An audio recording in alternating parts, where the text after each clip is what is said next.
ನಮ್ಮ ಕಾಲಘಟ್ಟದ ಹೆಮ್ಮೆ, ನಮ್ಮ ನಡುವಿನ ಅಪೂರ್ವ ಸಾಧಕಿ.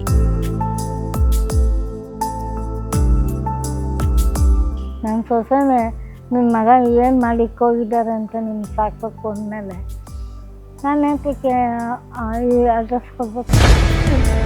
ಇನ್ನೊಂದು ದೊಡ್ಡವನು ಮಿಲ್ಟ್ರಿ ಇದ್ದಾನಮ್ಮ, 24 years ಸರ್ವಿಸ್. ನೀನಿದ್ರೆ ನಾನಿರಲ್ಲ ಅಂತ ನಮ್ಮ ಯಾರು? ಸೊಸೆ. ನನಗೆ ಅದು ಹೇಳಿದ್ನಲ್ಲ, ನನ್ನ ಅಪ್ಪ ಅಮ್ಮ ಇರಲಿಲ್ಲ, ಅವರೇ ಈಗ ಅಮ್ಮ.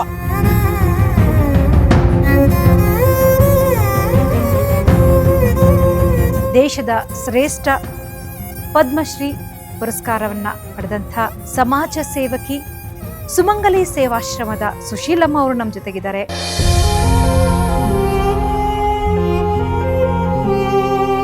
ಮಾಡೋ ಕೈ ಇದ್ದರೆ ಕೊಡೋ ಕೈ ಬರ್ತಾರೆ. ನಮ್ಗೆಷ್ಟು ಖುಷಿ ಅಂದರೆ ಭಗವಂತ ಕೇಳಿದ ತಕ್ಷಣ ಕೊಡ್ತಾ ಇದ್ದಾನಲ್ಲ. ನಮಸ್ಕಾರ ವೀಕ್ಷಕರೇ, ನೀವು ನೋಡ್ತಾ ಇದ್ದೀರಿ ಸುಮನ್ ಟಿವಿ ಕನ್ನಡ. ನಾನು ಅನಿತಾ ಗೌಡ.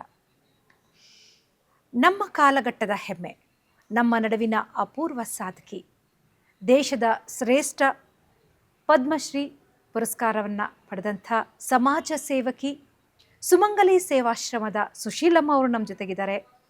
ಅಮ್ಮ ನಮಸ್ತೆ, ಕಾರ್ಯಕ್ರಮಕ್ಕೆ ಸ್ವಾಗತ. ಮೊದಲನೇದಾಗಿ ಶ್ರೇಷ್ಠ ಪ್ರಶಸ್ತಿ ಪದ್ಮಶ್ರೀಗೆ ಹಿರಿಮೆಗೆ ಪಾತ್ರರಾದಂಥ ತಮಗೆ ನಮ್ಮ ಸುಮನ್ ಟಿವಿ ವೀಕ್ಷಕರ ಪರವಾಗಿ ಅಭಿನಂದನೆಗಳು. ಧನ್ಯವಾದಮ್ಮ, ಧನ್ಯವಾದ.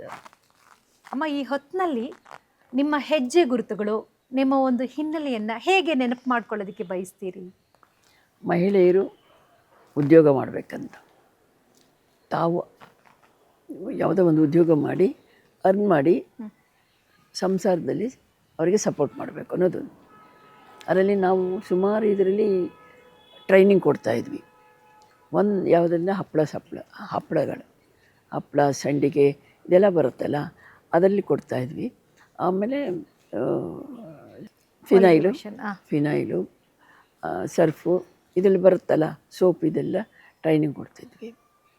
ಜೊತೆಯಲ್ಲಿ ನೈಗಿದು, ಟೈಲರಿಂಗು, ಮತ್ತು ಕಂಪ್ಯೂಟರು, ನೆಟ್ಟಿಂಗು ಇವೆಲ್ಲ ಟ್ರೈನಿಂಗ್ ಕೊಟ್ಟು ತುಂಬ ಜನಕ್ಕೆ ಟ್ರೈನಿಂಗ್ ಕೊಟ್ಟು ನಮ್ಮದು ಬ್ರೋಷರ್ ನಿಮಗೆ ಗೊತ್ತಾಗತ್ತೆ ಯಾವುದಾದ್ರು ಮಾಡಿದ್ವಿ.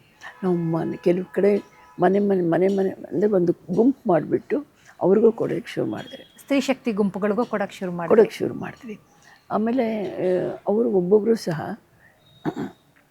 ಟ್ರೈನಿಂಗ್ ತೊಗೊಂಡಾದಮೇಲೆ ತಾವೇ ಮಾಡಿ ಮಕ್ಕಳನ್ನ ಓದಿಸ್ಕೊಂಡು ಒಂದು ಪುಟ್ಟ ಮನೆ ಮಾಡಿಕೊಂಡು ಮಕ್ಕಳು ಮದುವೆ ಮಾಡಿಕೊಂಡು ಚೆನ್ನಾಗಿದ್ರೆ ಬರ್ತಾರೆ ಅವರು. ಅದೊಂದು ನಮಗೆ ಫಲಕಾರಿಯಾಗತ್ತಲ್ಲ. ಆಮೇಲೆ ಇನ್ನೊಂದು ಗೌರಿಬಿದನೂರಲ್ಲಿ ಅಲ್ಲೊಂದು ಹಳ್ಳಿ ಇದೆ. ಆ ಹಳ್ಳಿ ಅವ್ರಿಗೂ ನಾವು ಟ್ರೈನಿಂಗ್ ಕೊಟ್ಟಿದ್ವಿ. ಆ ಟ್ರೈನಿಂಗ್ ಕೊಟ್ಟಾದಮೇಲೆ ಅವರು ತಾವು ಟ್ರೈನಿಂಗ್ ಕೊಟ್ಟು, ಅಮ್ಮ ಮಾರ್ಕೆಟ್ ಹೀಗೆ ಮಾಡೋದು ಅಂದರು. ತೊಗೊಂಬನ್ನಿ ನಾವು ನೋಡ್ತೀವಿ ಅಂತೇಳಿ ಇಲ್ಲಿ ಪರ್ಚೇಸ್ ಮಾಡ್ಕೊತಾಯಿದ್ರು. ಮೊದಲು ಒಬ್ಬರೇ ಮಾಡ್ತಾಯಿದ್ದಿದ್ರು, ಬ್ಯಾಗಲ್ಲಿ ತೊಗೊಂಬರ್ತಿದ್ರು. ನಾವು ಅಮೌಂಟ್ ಕೊಟ್ಟು ಪರ್ಚೇಸ್ ಮಾಡ್ಕೊಂಡು ನಾವು ಬಳಸ್ಕೊತಾಯಿದ್ವಿ. ಆಮೇಲೆ ಏನಾಯ್ತಂದರೆ ಅಲ್ಲಿ ಮನೆಯವ್ರಿಗೆಲ್ಲ ಟ್ರೈನಿಂಗ್ ಕೊಟ್ಟರು ಅವ್ರಿಗೆಲ್ಲರಿಗೂ ಕೊಟ್ಟು, ಈಗ ಎಲ್ಲರೂ ಮನೆಯವರು ಮಾಡ್ತಾಯಿದ್ದಾರೆ. ಮಾಡಿ ಇವರು ಮಾಡ್ತಾರೆ, ಗಂಡಸರು ಅಂದರೆ ಮಾರಾಟ ಮಾಡ್ಕೊಂಡ್ಬರ್ತಾರೆ. ನೋಡಿ, ಇಬ್ಬರು ಜಾಯಿನ್ ಆಗಿಬಿಟ್ರು. ಅದು ಖುಷಿ ಆಯಿತು. ಇಬ್ಬರು ಜಾಯಿನ್ ಮಾಡಾದಮೇಲೆ ಕರ್ನಾಟಕ ದರ್ಶನ್ ಅಂತ ಒಂದು ಇದು ಬಂದಿದೆ ಪೇಪರ್ಲಿ, ಹಪ್ಪಳ ಸಪ್ಪಳ ಅಂತ ಚೆನ್ನಾಗಿ ಹಾಕಿದ್ದಾರೆ. ಎಲ್ಲ ಹಿಂಗೆ ಹಾಸ್ಬಿಡ್ತಾರೆ ಬಟ್ಟೆನ, ಅದರ ಮೇಲೆ ಹಾಕ್ಕೊಂಡು ಹೋಗ್ತಾರೆ. ಅದೆಲ್ಲ ಹಾಕಿದ್ದಾರೆ. ಮತ್ತು ಅವರು ಒಂದು ಕೋಆಪರೇಟಿವ್ ಸೊಸೈಟಿ ಮಾಡಿದ್ದಾರೆ. ಅದರಲ್ಲಿ ಈಗ ಒಂದು 3 crores ಏನೋ ಇಟ್ಟಿದ್ದಾರೆ. ಮತ್ತು ಎಲ್ಲರೂ ಮನೆಗಳು ಕಟ್ಕೊಂಡು, ತಾರಸಿ ಮನೆಗಳು ಕಟ್ಕೊಂಡಿದ್ದಾರೆ. ನಮ್ಮವರೊಬ್ಬರು ಹೋಗಿದ್ದರು ಮೊನ್ನೆ ದಿವಸ, ಅದು ನಂಗೆ ಹೇಳಿದ್ರು, ತಾರಸಿ ಮನೆಗಳು ಕಟ್ಕೊಂಡಿದ್ದಾರೆ. ಜೊತೆಯಲ್ಲಿ ಏನಿದೆ ಅಂತಂದರೆ, ಅದು ಅವ್ರಿಗೆ ಮನೆಯವ್ರಿಗೆ ಯಾರಿಗಾರು ಮನೆ ಕೊಟ್ಟು ಸಾಲ ತೀರ್ಸ್ಕೊಬೋದಿಲ್ಲ, ಅದು ತೀರಿಸ್ಕೊಂಡು ಇದ್ದಾರೆ. ಮದುವೆಗಳು ತಗೊಳ್ಳೋದಕ್ಕೆ ಅವರೇ ಎಲ್ಲ ರೊಟೇಷನ್ ಮಾಡಿಕೊಂಡು ಹಣನ ಸೇವ್ ಮಾಡಿಟ್ಟಿದ್ದಾರೆ. ಅದು ನಮಗೆ ಒಂಥರ ಖುಷಿ ಇಲ್ಲ. ಅಂದರೆ ಸುಮಂಗಲಿ ಸೇವಾಶ್ರಮದಲ್ಲಿ ಯಾವುದೇ ಒಬ್ಬ ಹೆಣ್ಣು ಮಗಳು ಯಾವುದೇ ಒಂದು ಬ್ಯಾಕ್ಗ್ರೌಂಡ್ ಇಲ್ದಿರ, ಒಂದು ಎಜುಕೇಷನ್ ಇಲ್ದಿರ, ಅಥವಾ ಯಾರದೇ ಒಂದು ಸಹಾಯ ಇಲ್ಲದೆ ಅಮ್ಮನವರ ಬಳಿ ಬಂದು, ಸೇವಾಶ್ರಮದಲ್ಲಿ ಬಂದು ನನ್ನ ಆರ್ಥಿಕವಾಗಿ ಸ್ವಾವಲಂಬಿ ಆಗಬೇಕು ಅಂತ ಹೇಳಿದ್ರೆ ಎಲ್ಲ ರೀತಿಯ ತರಬೇತಿಯನ್ನು ಕೊಟ್ಟು ಅವರನ್ನ ರೆಡಿ ಮಾಡಿ ಯುದ್ಧ ಕಳಿಸ್ತೀರಿ, ಖಂಡಿತ ಬದುಕಕ್ಕೆ ಬಿಡ್ತೀರಿ. ತುಂಬ ಖುಷಿ ಆಯ್ತು. ಮತ್ತೆ ಈ ಒಂದು ಸೇವಾಶ್ರಮ, ಸುಮಂಗಲಿ ಸೇವಾಶ್ರಮಕ್ಕೆ ನೀವು ಬಂದಿದ್ದು ಆ ದಿನದ ಅನುಭವಗಳು ನಿಮ್ಗೆ ಯಾಕೆ ಅನ್ನಿಸ್ತು ನಾನು ಸೇವೆ ಮಾಡಬೇಕು ಅಂತ ಹೇಳಿ? ಮಾಡ್ಬೇಕಂತ ಅನಿಸಿದ್ದು ನಾನು 9th ಓದ್ತಾ ಇರಬೇಕಾದ್ರೆ ನಮ್ಮದು ಫ್ಯಾಮಿಲಿ, ನಮ್ಮ ಕುಟುಂಬ ಸಿರಿತನ, ಬಡತನ, ಸಿರಿತನ, ಬಡತನ, ಸಿರಿತನ ಈ ಥರ ಆಗಿಬಿಟ್ಟು ಪಾಕಿಸ್ತಾನ ಹಿಂದೂಸ್ತಾನ್ ಗಲಾಟೆ ಆಯ್ತಲ್ಲ ಆ ಕಾಲದಲ್ಲಿ. ಸೊ ಅಂಥ ಸಂದರ್ಭದಲ್ಲಿ ಮತ್ತೆ ಬಡತನಕ್ಕೆ ಈಡಾಯಿತು. ಕಾರಣ ಏನಂದರೆ ನಮ್ಮದು ಇದು ಆರ್ಡರ್ ತೊಗೊಳ್ಳೋವಾಗ ಒಂದು ಅಮೌಂಟ್ ಆಯಿತು. ಆರ್ಡರ್ ತೊಗೊಂಡು ಈ ಗಲಾಟೆ ಆದಮೇಲೆ ಏಕ್ದಮ್ ರಾ ಮೆಟೀರಿಯಲ್ ರೈಸ್ ಆಗಿಬಿಡ್ತು. ಇದರಿಂದ ಸಮಸ್ಯೆ ತುಂಬಾ ಆಯಿತು. ಆ ಸಂದರ್ಭದಲ್ಲಿ ನಾನು 9th ಓದ್ತಾ ಇದ್ದೆ. 9th ಓದ್ತಾ ಇರಬೇಕಾದ್ರೆ ನಮ್ಮ ಪ್ರೊಫೆಸರ್ ಹತ್ರ, ಪ್ರಿನ್ಸಿಪಾಲ್ ಹತ್ರ ಒಂದು ಇದನ್ನು ಬುಕ್ಕು ಬಡ ವಿದ್ಯಾರ್ಥಿಗಳಿಗೆ ಬುಕ್ಕನ್ನು ಕೊಡ್ತಾಯಿದ್ರು. ನನ್ನನ್ನು ಆಯ್ಕೆ ಮಾಡಿದ್ದಾರೆ ಅದರಲ್ಲಿ. ಅದು ನನಗೆ ಕೊಟ್ಟರಲ್ಲ. ನಾನು ತಗೊಳ್ಳೋ ಸಂದರ್ಭದಲ್ಲಿ ಹೀಗೆ ಹೇಳ್ತಾ ಇದು ಎಲ್ಲಿಂದ ಬಂತು ಅಂತ ವಿಚಾರ ಹೇಳ್ತಾಯಿದ್ರು. ಓಲ್ಡ್ ಸ್ಟೂಡೆಂಟ್ಸ್ ಫಂಡ್ ಅಂತ. ಅಂದರೆ ಓಲ್ಡ್ ಸ್ಟೂಡೆಂಟ್ ಫಂಡ್ ಅಂದರೆ ಅಲ್ಲಿ ಓದಿ ಕೆಲಸಕ್ಕೆ ಸೇರಿ ಹಣ ಕೊಟ್ಟಿದ್ದನ್ನು ಇದರಲ್ಲಿ ತೆಗೆದಿಟ್ಟು ಕೊಟ್ಟಿದ್ದಾರೆ ಅಂತ ಗಮನಕ್ಕೆ ಬಂದುಬಿಡ್ತು. ಆವಾಗಲೇ ಗಮನಕ್ಕೆ ಬಂತು. ಆ ಸಂದರ್ಭದಲ್ಲಿ ನಾನು ಸಂಕಲ್ಪ ಮಾಡಿದ್ದಿಷ್ಟೇ, ಇವ್ರು ನನಗೆ ಸಹಾಯ ಮಾಡಿದ್ದಾರೆ. ನಾನು ಕೆಲಸಕ್ಕೆ ಸೇರಾದ್ಮೇಲೆ ಓದಿ ಕೆಲಸಕ್ಕೆ ಸೇರಾದಮೇಲೆ ನನಗೆ ಬಂದಿದ್ದ ಹಣದಲ್ಲಿ ಸ್ವಲ್ಪ ಅಮೌಂಟ್ ಇಟ್ಬಿಟ್ಟು ಎಜುಕೇಷನ್ ಕೊಟ್ಬಿಡ್ಬೇಕನ್ನೋದು ಅಷ್ಟೇ ಸಂಕಲ್ಪ ಮಾಡಿದ್ದೀನಿ. ರೈಟಮ್ಮ.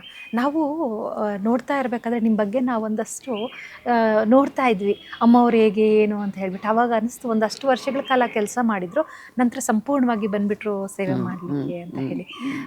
ಆ ಸಮಯದಲ್ಲಿ ನಿಮಗೊಂದು ಛಲ ಇತ್ತು, ಜೊತೆಗೆ ನೀವು ನಿಮ್ಮಿಂದ ಒಂದಷ್ಟು ಜನ ಹೆಣ್ಣುಮಕ್ಕಳಿಗೆ ಸಬಲೀಕರಣರಾಗಬೇಕು ಅಂತ ಹೇಳಿ ನೀವು ಬಯಸಿ ಬಂದ್ರಿ. ನೀವು ಬಂದಂಥ ಸಂದರ್ಭದಲ್ಲಿ ಹೇಗಿತ್ತಮ್ಮ ಅವತ್ತಿನ ನಮ್ಮ ಹೆಣ್ಣು ಮಕ್ಕಳ ಪರಿಸ್ಥಿತಿ ಹೇಗಿತ್ತು? ಹೆಣ್ಮಕ್ಳ ಪರಿಸ್ಥಿತಿ ಮನೆಯಿಂದ ಹೊರಗಡೆ ಬರ್ತಿರ್ಲಿಲ್ಲ. ಆಗ ನಮ್ಮ ಸಂಸ್ಥೆಯಿಂದ ನಾವು ಸರ್ಕಾರದ ಜೊತೆಲಿದ್ವಿ, ಮಹಿಳಾ ಮತ್ತು ಮಕ್ಕಳ ಇಲಾಖೆ ಅಲ್ಲಿಗೆ ಮಹಿಳೆಯರಿಗೆ ಇಲ್ಲೇ ನಮ್ಮ ಆಶ್ರಮದಲ್ಲೇ ಕರೆಸ್ತಾಯಿದ್ವಿ. ಕರೆಸ್ಬಿಟ್ಟು ಅವ್ರಿಗೊಂದು ಅವೇರ್ನೆಸ್ ಕೊಡ್ತಾಯಿದ್ವಿ. ಅವೇರ್ನೆಸ್ ಕೊಡೋ ಸಂದರ್ಭದಲ್ಲಿ ನಿಮಗೆ ಗೊತ್ತಲ್ಲ, SC ಕಡೆ ಒಂದು ಕಡೆ ಕೂತ್ಕೊಳ್ಳೋರು, ಬೇರೆಯವರೆಲ್ಲ ಒಂದು ಕಡೆ ಕೂತ್ಕೊಳ್ಳೋರು, ಅಂಥ ಪರಿಸ್ಥಿತಿ ಇತ್ತು. ಆಮೇಲೆ ಬರ್ತಾ ಎಲ್ಲ ಒಂದಾಗ್ಬಿಟ್ರು. ಅದೊಂದು ಆ ಸಂದರ್ಭದಲ್ಲಿ ಮಹಿಳೆಯರು ಧೈರ್ಯ ಬಂತವರಿಗೆ. ಧೈರ್ಯ ಬಂದು ಜೊತೆಯಲ್ಲಿ ನಾವೇನು ಮಾಡ್ತಾಯಿದ್ದೀವೋ ಅದನ್ನು ಅವರು ಹಳ್ಳಿನಲ್ಲಿ ಹೋಗಿ ಅವ್ರು ಮಾಡೋಕ್ಕೆ ಶುರು ಮಾಡಿದ್ರು. ಲಿಟ್ರಸಿ ಅದೆಲ್ಲ ಲಿಟ್ರಸಿ ಮಹಿಳೆಯರು ಭಾಳ ಕಷ್ಟ ಅಲ್ಲ, ಅದು ಸಹ ಅದನ್ನು ಮಾಡಿದ್ವಿ. ಒಂದು ಲಿಟ್ರಸಿದೇನಾಯ್ತಂದರೆ ಪೂರ್ಣ ಒಂದೇ ಒಂದು ಹಳ್ಳಿ ತೊಗೊಂಡು ಪೂರ್ಣ ಲಿಟ್ರಸಿ ಮಾಡೋಣ ಅಂತ ನಮ್ಮ ಮೈಂಡ್ ಬಂತು. ಬಾಗ್ಲೂರು ಹತ್ರ ಒಂದು ಹಳ್ಳಿ, ಅದೆಂಥ ಒಳ್ಳೆ ಚೆನ್ನಾಗಿದೆ ಅದು. ಆ ಹಳ್ಳಿಗೆ ಹೋಗಿ ನಾವು ಸರ್ವೆ ಮಾಡಿದ್ವಿ. ಸರ್ವೆ ಮಾಡಿ ಯಾರ್ಯಾರು ಓದಿಲ್ವೋ ಅವ್ರದ್ದೆಲ್ಲ ಲಿಸ್ಟ್ ಮಾಡಿಕೊಂಡು ಅಲ್ಲೇ ಒಂದು SLC ಮುಗಿಸಿರೋ ಹುಡುಗಿನ ತೊಗೊಂಡು ಅಪಾಯಿಂಟ್ ಮಾಡಿ ಒಂದು ಪ್ರೊಸೆಷನ್ ಬಂದು ಅಕ್ಷರ ಬೆಳಕು ಅವಾಗ ಇದ್ದಿತ್ತು ಮಾಡಿಬಿಟ್ಟು ದಾಸೋಹ ಆಮೇಲೆ ಮಾಡಿಕೊಂಡು ನಾನು ಅಕ್ಷರ ಬೆಳಕು ಇದರಲ್ಲಿ ಮೆಂಬರ್ ಇದ್ದೆ, ಕಮಿಟಿಲಿದ್ದೆ ನಾನು. ಆಮೇಲೆ ಅದು ಮಾಡಿಬಿಟ್ಟು ಚಾಲೆಂಜ್ ಮಾಡಿದ್ವಿ. ಏನಂತ, ಈ 1 ಗ್ರಾಮನ ಅಕ್ಷರಸ್ಥ ಗ್ರಾಮ ಆಗಬೇಕು, ಅಕ್ಷರಸ್ಥ ಗ್ರಾಮ ಆಗಬೇಕಂತೇಳಿ ಪೂರ್ಣ ಮಾಡಿ ಅವ್ರಿಗೆ ಹೇಳಿದ್ವಿ. ನೀವು ಇಲ್ಲಿ ನಾವು ಹೇಳ್ಕೊಡ್ತಾರೆ, ನೀವು ಕಲಿಬೇಕು. ಅವ್ರಿಗೆ ದುಡ್ಡು ಕೊಡ್ತಿದ್ವಿ ಹೇಳ್ಕೊಡೋರಿಗೆ. ಪ್ಲಸ್ ಅಂದರೆ ನೀವು ಕಲ್ತೆಲ್ಲ ಆಯ್ತಂದರೆ ನಿಮಗೊಂದು ಶೌಚಾಲಯ ಕಟ್ಕೊಡ್ತೀವಿ. ಅಲ್ಲಿ ಶೌಚಾಲಯ ಇರಲಿಲ್ಲ, ಮನೆಗೊಂದು ಶೌಚಾಲಯ ಕಟ್ಟಿಸ್ಕೊಡ್ತೀವಿ ಅಂತ ಹೇಳಿದ್ವಿ. ಎಲ್ಲರೂ 6 ತಿಂಗಳಲ್ಲಿ ಮುಗಿಸಿದ್ರು. ನಿಜವಾಗ್ಲೂ ಎಷ್ಟು ಚೆನ್ನಾಗಿದೆ ಅಂತ ಹೇಳಿದ್ರೆ, ಇವತ್ತು ಯಾರಾದರೂ ಕಷ್ಟ ಅಂತ ಬಂದರೆ 1-2 ಹೊತ್ತು ಊಟ ಕೊಟ್ಟು ಅಥವಾ ಒಂದು ಹಣ ಸಹಾಯ ಮಾಡು ಅಥವಾ ಒಂದು ವಾಸ ಮಾಡಲಿಕ್ಕೆ ಒಂದು ಜಾಗ ಕೊಟ್ಟು ಆಯಿತು ಅಂತಾರೆ. ಆದರೆ ನೀವಿಲ್ಲಿ ಹೆಂಗೆ ಮಾಡ್ತಿದ್ದೀರ ಅಂತ ಹೇಳಿದ್ರೆ, ಇವತ್ತು ಯಾರಿಗಾದರೂ ತೊಂದರೆ ಕೊಟ್ಟರೆ ಅವ್ರನ್ನ ವಿದ್ಯಾವಂತರ ಮಾಡಿ ಅವ್ರಿಗೆ ತರಬೇತಿಗಳನ್ನು ಕೊಟ್ಟು ಅವರು ದುಡ್ದು ಇನ್ನೊಬ್ಬರಿಗೆ ಸಹಾಯ ಮಾಡೋ ಥರದ್ದು ನೀವು ಮಾಡ್ತಾ ಇರೋವಂಥದ್ದು ಸುಮಂಗಲಿ ಸೇವಾಶ್ರಮದ ವಿಶೇಷತೆ. ಯಾಕಂದರೆ ಹಳ್ಳಿಯಲ್ಲಿ ಎಷ್ಟು ಬ್ಯೂಟಿಫುಲ್ ಅಂದರೆ ಸಾಕ್ಷರತಾ ಆಂದೋಲನ ಆಯಿತು. ಎಲ್ಲರೂ ಕಲ್ತ್ಕೊಂಡ್ರು, ಅವ್ರಿಗೆ ಬೇಕಾಗಿದ್ದು ಸಿಕ್ತು. ಸಿಕ್ತು. ಶೌಚಾಲಯಗಳಿದ್ದಿಲ್ಲ, ಎರಡೂ ಆಯಿತು. ಆಯ್ತು. ಒಂದು ಕಡೆ ಅಕ್ಷರ ಆಯಿತು, ಇನ್ನೊಂದು ಕಡೆ ಶೌಚಾಲಯ ಆಯಿತು. ನಮ್ಮ ಹೆಣ್ಮಕ್ಳಿಗೆ ಮಾತ್ರ ಅಲ್ಲ, ಬುಡಕಟ್ಟು ಜನಾಂಗದವ್ರಿಗೆ ಅಮ್ಮನವರು ಮಾಡಿರ್ತಕ್ಕಂಥ ಸೇವೆ ಅಪಾರ. ಅದ್ರ ಬಗ್ಗೆ ಕೂಡ ಅಮ್ಮನವರು ಮನದಾಳದ ಮಾತುಗಳನ್ನು ಹಂಚ್ಕೊಳ್ತಾ ಇರೋದೇನಂತ ನಾವು ಕೇಳೋಣ. ಅಮ್ಮ, ಏನು ಹೇಳ್ತೀರಿ? ಟ್ರೈಬಲ್ಸ್, ಕಾಡು ಜನರು ಏನಾದರೂ ಓವರಾಲ್ ಡೆವಲಪ್ಮೆಂಟ್ ಆಫ್ ಟ್ರೈಬಲ್ಸ್ ಅಂತ ಒಂದು ಕಾನ್ಸೆಪ್ಟು ತೊಗೊಂಡು ಏನು ಮಾಡಬೇಕು, ಅವರಿಗೆ ಯಾವ ರೀತಿ ಮಾಡಬೇಕಂತ ಯೋಚನೆ ಮಾಡಿಕೊಂಡ್ವಿ. ನಮ್ಮವರೇ ನಮ್ಮ ಈ ಟೀಮಲ್ಲಿ ಇದ್ದವರೇ, ಮಾಗಡಿನಲ್ಲಿ ಸಾಕ್ಷರತಾ ಕಾರ್ಯಕ್ರಮದಲ್ಲಿ ಇದ್ದವರು ಅವರು ನಂಗೆ ಸಿಕ್ಕಿದ್ರು. ಅವರು ಬ್ರಹ್ಮಕುಮಾರಿ ಸಮಾಜದಲ್ಲಿ ಇದ್ದರು. ಒಂದು ಸರಿ ಬಂದುಬಿಟ್ಟಮ್ಮ ಕೊರೋನಾ ಬಂತಲ್ಲ, ಆ ಸಂದರ್ಭದಲ್ಲಿ ಈ ಥರ ತೊಂದರೆ ಆಗಿಬಿಟ್ಟಿದೆ ಅಂತ ಹೇಳಿದಾಗ ನಮ್ಮಲ್ಲಿ ಬಟ್ಟೆಗಳು ಏನೇನಿತ್ತು, ರೇಷನ್ಸ್ ಎಲ್ಲವನ್ನು ಅವರಿಗೆ ಕಳಿಸ್ಕೊಡ್ತಾಯಿದ್ವಿ. ಆಮೇಲೆ ಅವ್ರು ಏನು ಮಾಡಿದ್ರು, ನಾನೇನು ಯೋಚನೆ ಮಾಡಿದೆ, ಮತ್ತು ಅವರು ಆ ಹೊಲದಲ್ಲಿ ಅವರು ಬೆಳೆ ಬೆಳೆದು ಬಿಟ್ಟು ತೊಗೊಳ್ಳೋದು ಅಂತ ಅಂದ್ಕೊಂಡಿದ್ದೆ. ಆದರೆ ಅವರೇನು ಹೇಳಿದಂದರೆ, ಅಮ್ಮ ಇದು ನಮ್ಮದಲ್ಲ ಜಾಗ, ಅದು ಬೇರೆಯವ್ರದ್ದು, ಅವ್ರು ತೊಗೊಂಡು ನಾವು ಬೆಳೆದ್ಬಿಟ್ಟು ಅರ್ಧ ಅವ್ರಿಗೆ ಕೊಡ್ತಾಯಿದ್ದು, ಅರ್ಧ ನಾವು ತೊಗೋತಾಯಿದ್ವಿ. ಹಾಗಾದರೆ ಯಾರ್ದು ಜಾಗ ಅವ್ರದ್ದು? ನನ್ನ ಮನಸ್ಸಲ್ಲಿ ಇದ್ದಿದ್ದು ಅವ್ರಿಗೊಂದು ಸ್ವಲ್ಪ ಹಣ ಕೊಡಿಸ್ಬಿಟ್ಟು ಅದನ್ನು ಇವರಿಗೆ ವಾಪಸ್ ಕೊಡಿಸ್ಬಿಡೋಣ, ಇವರೇ ಇಟ್ಕೊಳ್ಳಿ ಅನ್ನೋ ಒಂದು ಸಂಕಲ್ಪ ಆಯಿತು. ಆಮೇಲೆ ನಾನು ಹೇಳಿದವರಿಗೆ, ಈ ಲ್ಯಾಂಡ್ ಯಾರ್ದು ಪಕ್ಕ ಹೇಳೋಕ್ಕೆ ಅಂದರೆ ಅಟ್ಯಾಚ್ ಇದೆ, ಯಾವುದಕ್ಕೆ ಕಾಡಿಗೆ ಅಟ್ಯಾಚ್ ಆಗಿರೋದ್ರಿಂದ ಬಹುಶಃ ಗೌರ್ಮೆಂಟ್ ಜಾಗ ಇರ್ಬೋದು ಅನ್ನೋ ಒಂದು ಮನ್ಸಿಗೆ ಬಂತು. ತಕ್ಷಣ ವೆರಿಫೈ ಮಾಡ್ತಂದರೆ ಅದು ಕಾಡ್ದು,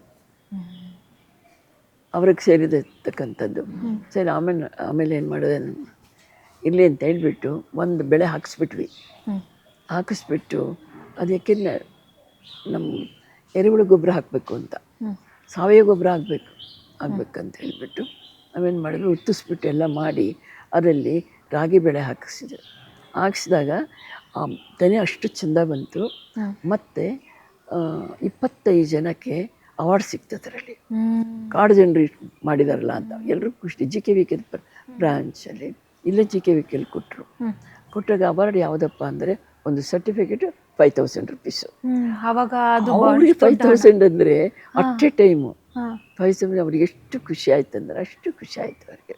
ಅದಾದ ಮೇಲೆ ಹಾಗೆ ಯೋಚನೆ ಮಾಡಿದೆ, ಮಹಿಳೆಯರಿಗೆ ಇನ್ನೇನಾದರೂ ಒಂದು ವ್ಯವಸ್ಥೆ ಮಾಡಬೇಕು ಅಂತ ಆಟೋ ಡ್ರೈವಿಂಗ್ ಕಳ್ಸೋಣ ಅಂತ ಅಂದ್ಬಿಟ್ಟು. Auto driving?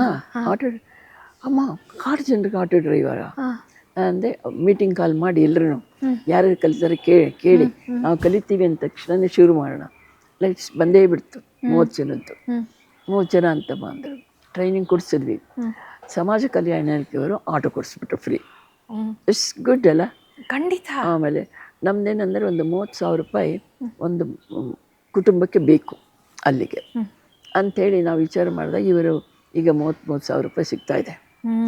ಆಮೇಲೆ ಇದು ಅದರಲ್ಲೇ ಒಬ್ಬರನ್ನ ಸೆಲೆಕ್ಟ್ ಮಾಡಿ ಚೆಂದ ಕಲ್ತಿರೋರನ್ನ ಅವ್ರನ್ನ ಅಪಾಯಿಂಟ್ ಮಾಡಿ ಅವರಿಗೆ 30,000 ರೂಪಾಯಿ ಸಂಬಳ ಪ್ಲಸ್ ಟ್ರೈನಿಂಗ್ ಕೊಡ್ತಾರಲ್ಲ, ಡ್ರೈವಿಂಗ್ ಟ್ರೈನಿಂಗ್ ತೊಗೊಳ್ತಾರೆ ಅವರು ಸ್ವಲ್ಪ ಅಮೌಂಟ್ ಕೊಡ್ತಾಯಿದ್ದಾರೆ ಗಿಫ್ಟ್ ಅಂತ. ಅದು ಇದು ಸೇರಿ ಸುಮ್ಮನೆ 30,000-40,000 ರೂಪಾಯಿ, 40,000-45,000 ರೂಪಾಯಿ ಅವರಿಗೆ ಸಿಗ್ತಾಯಿತ್ತು. ಸೊ ಇದು ಅದರ ಇದಾಯಿತು. ಆಮೇಲೆ ಅವರಿಗೆ ಇದು ಗೌರ್ಮೆಂಟಿಗೆ ಕೇಳಿಬಿಟ್ಟು ಒಂದೊಂದು ಕುಟುಂಬಕ್ಕೆ 1 ಎಕರೆ ಜಮೀನು ಅವ್ರೇನು ಮಾಡ್ತಿದ್ರಲ್ಲ ಅದೇ ಜಮೀನು ಅವರಿಗೆ ಕೊಡಿಸೋದಕ್ಕೆ ಪ್ರಯತ್ನ ಪಟ್ಟಾದಮೇಲೆ ಸೆಕೆಂಡ್ ಟ್ರಿಪ್ ಹಾಕಿದ್ರು. ಬೆಳೆ ನಮ್ಮ ತೊಟ್ಟಿಗಳು ಹಾಕಿಸ್ಕೊಟ್ಬಿಟ್ಟು ಎರೆಹುಳು ಗೊಬ್ಬರ ತಯಾರು ಮಾಡಲಿಕ್ಕೆ ವ್ಯವಸ್ಥೆ ಮಾಡಿದ್ವಿ, ಟ್ರೈನಿಂಗ್ ಕೊಟ್ವಿ. ಅದನ್ನೇ ಹಾಕಿದ್ರು. ಆಗಂತೂ ತುಂಬ ಚೆನ್ನಾಗಿ ಬಂದಿದೆ. ನ್ಯಾಷನಲ್ ಸೀಡ್ಸ್ ಕಾರ್ಪೊರೇಷನ್ ಅವ್ರು ಬಂದು ನೋಡಿಬಿಟ್ಟು A1 ಇನ್ ಇಂಡಿಯಾ ಅಂತ ರಾಗಿ ಬೀಜ, ಬಿತ್ತನೆ ಬೀಜಕ್ಕೆ ಫಸ್ಟ್ ಕ್ಲಾಸ್ ಅಂತ ಅದೊಂದು ಬಿರುದು ಕೊಟ್ಟು ಹೋಗಿದ್ದಾರೆ. ಅದೊಂದು ಬಿರುದು ಬಂತು. ಮತ್ತು ಅದರಲ್ಲಿ ಇನ್ನೊಬ್ಬರು 1 ಎಕರೆನಲ್ಲಿ ಬೆಳೆದಂಥ ರಾಗಿನೂ ಸಿಕ್ತು. ಹುಲ್ಲು ಮಾರಾಟ ಮಾಡಿ 1 ಲಕ್ಷ ರೂಪಾಯಿ ಸಂಪಾದನೆ ಮಾಡಿದ್ರು. ಅದು GKVK ಅತಂಗನು ಇದು ಕೊಟ್ಟರು, ಅವಾರ್ಡ್ ಕೊಟ್ಟು ಇದೆಲ್ಲ ಮಾಡಿದ್ದಾರೆ. ನಮಗೊಂಥರ ಖುಷಿ ಅನಿಸುತ್ತೆ. ಖಂಡಿತ. ಆಮೇಲೆ ಕೆನರಾ ಬ್ಯಾಂಕಿನ ಹಸುಗಳು ಬೇಕಾಗಿತ್ತು ಅವರಿಗೆ. ನಮಗೆ ಎರೆಹುಳು ಗೊಬ್ಬರಕ್ಕೆ ಹಸುಗಳು ಬೇಕಿತ್ತಲ್ಲ, ಸಗಣಿಗೆ. ಸೊ ಅದನ್ನು ಎಷ್ಟು ಜನಕ್ಕೆ ಬೇಕು ಅಂತ ಕೇಳಿದಾಗ ಒಂದು 62 ಜನಕ್ಕೆ ಬೇಕು ಅಂತಂತ ಹೇಳಿದರು. ಆಗ ನಾನಂದರೆ ಕೆನರಾ ಬ್ಯಾಂಕಿನ ಸಾಲದೆಲ್ಲ ಕೊಡಿಸ್ಕೊಳ್ಳೋಣ ಅಂತಂದ್ಬಿಟ್ಟು ವಿಚಾರ ಮಾಡಿದ್ವಿ. ಆದರೆ ತಕ್ಷಣ ನನಗೆ ನೆನಪಾಯಿತು CSR ಫಂಡು, ಅದರಿಂದ ಸೋಷಲ್ ಇದಕ್ಕೆ ಸಿಗುತ್ತಲ್ವಾ, ಸೊ ಅದರಿಂದ ಏನೋ ಕೊಡಿಸ್ಬೋದು ಅಂತೇಳಿ ಹೋಗಿ ಮಾತಾಡಪ್ಪ ನೀನು ಅಂತ ಹೇಳ್ಬಿಟ್ಟು ಕಳಿಸ್ಕೊಟ್ಟೆ. ಅವ್ರು ಮಾತಾಡಿದ ತಕ್ಷಣ ಆಯ್ತು ನಾವು ಕೊಡ್ತೀವಿ ಅಂತಂದರು. ಅಂದರೆ ನಮಗೆಷ್ಟು ಖುಷಿ ಅಂದರೆ ಭಗವಂತ ಕೇಳಿದ ತಕ್ಷಣ ಕೊಡ್ತಾ ಇದ್ದಾನಲ್ಲ, ಅದು ನಮಗೆ ಖುಷಿ. ಒಳ್ಳೆ ಕೆಲಸಕ್ಕಲ್ಲ, ಒಳ್ಳೆ ಕೆಲಸಕ್ಕೆ. ಆಮೇಲೆ 62 ಜನಕ್ಕೆ ದೇಶೀಯ ಹಸುಗಳು ಹೇಳಿದೆ. ಈಗ ದೇಶೀಯ ಹಸುದು ಬಂದು ಡೈರಿನವರು ಹಾಲು ತಗೋತಾ ಇದ್ದಾರೆ, 80 ರೂಪಾಯಿ 1 ಲೀಟ್ರ್ ತಗೋತಾ ಇದ್ದಾರೆ. 1 ಲೀಟ್ರು ಎಷ್ಟಾಯಿತು ದಿವಸಕ್ಕೆ? 80 ರೂಪಾಯಿ ಅಂದರೆ 1 ಲೀಟ್ರ್ 2 ಲೀಟ್ರ್ ಬಂದರೆ ಆಯಿತಾ, ಅವತ್ತು ಸಿಗ್ತಲ್ಲ 30ಕ್ಕಿಂತ ಜಾಸ್ತಿ ಅಮೌಂಟ್ ಸಿಕ್ಬಿಡ್ತು. ಸೊ ಇದು ಆದಮೇಲೆ ಮತ್ತೆ ಅಲ್ಲಿಗೆ ಹೆಲ್ತ್ ಚೆಕಪ್ ಮಾಡಿಸಿದ್ವಿ. ಪ್ರೆಗ್ನೆಂಟ್ ಲೇಡೀಸು ಹಾಸ್ಪಿಟ್ಲಿಗೆ ತುಂಬ ಒದ್ದಾಡ್ತಾಯಿದ್ರು, ಕೆಲವೊಮ್ಮೆ ಆಟೋನಲ್ಲೇ ಇದಾಗ್ತಿತ್ತು ಅಂತೇಳಿ ಸಮಾಜ ಕಲ್ಯಾಣ ಹೇಳಿದೆ, ಅವರು ಆ್ಯಂಬುಲೆನ್ಸ್ ಕೊಡಿಸಿದ್ರು. ಮತ್ತು ಐ ಚೆಕಪ್ ಮಾಡಿ ಆಪ್ರೇಷನ್ ಮಾಡಿಸಿ ಕನ್ನಡಕದನ್ನೆಲ್ಲ ಆರ್ಗನೈಸ್ ಆಯಿತು. ಹೆಲ್ತ್ ಪ್ರೋಗ್ರಾಮ್ ಇದು. ಮತ್ತು ಒಂದು ಹುಡುಗಿ ಒಂಥರ ಖುಷಿಯಿಂದ ಮಾಡಿಬಿಟ್ಟು 99% SSLCಲಿ 99% ಬಂದಿದೆ. ಕಾಡು ಜನರಿಗೆ 99%, ನಮಗೆಲ್ಲ ಖುಷಿ. ಆಮೇಲೆ ಅಲ್ಲಿ ಕಾಲೇಜ್ನಲ್ಲಿ ಆಕೆನ ಒಳಗಡೆ ಕರ್ಕೊಳ್ಳೋಕ್ಕೆ ಆರತಿ ಮಾಡಿ ಒಳಗಡೆ ಕರ್ಕೊಂಡಿದ್ದಾರೆ. ಏನು ಖುಷಿ ಆಯಿತು. ಆಮೇಲೆ ಎಲ್ಲ ಆದಮೇಲೆ ನಮ್ಮದು ಕಾರ್ಯಕ್ರಮ ಆಯಿತು. ಕಾರ್ಯಕ್ರಮ ಆದಾಗ ಅವ್ರನ್ನೆಲ್ಲ ಕರೆಸಿದ್ವಿ, ಎಲ್ಲ ಫೋಟೋ ಎಲ್ಲ ತೆಕ್ಕೊಂಡಿದ್ದಾರೆ. ಬುಟ್ಟಿಗಳು ಇದು ಮಾಡ್ತಾರೆ, ಅದನ್ನು ಮಾರಾಟ ಮಾಡೋಕ್ಕೆ ಒಂದು ಅಂಗಡಿನೂ ಕೊಟ್ವಿ. ಅಲ್ಲಿ ಮಾರಾಟನೂ ಆಯಿತು. ಅದೇ ಮಿನಿಸ್ಟ್ರ್ ಅವರೆಲ್ಲ ಬಂದಿದ್ದರು, ಆ ಹಿಂದೆ ನಿಂತಿದ್ರಲ್ಲ ನಿಲ್ಲಿಸ್ಬಿಟ್ಟು ಫೋಟೋ ತೆಗೆದ್ಬಿಟ್ಟು ಹಣ ಮಾಡಿಬಿಟ್ಟು. ಸೊ ಅವ್ರಿಗೆ ಖುಷಿ. ಅದನ್ನೆಲ್ಲ ಹಾಗೆ ಇಟ್ಕೊಂಡು ನೆಕ್ಸ್ಟ್ ಮನೆಯಿಂದ ಹಾಕ್ಕೊಂಡಿದ್ದಾರೆ ಅದು.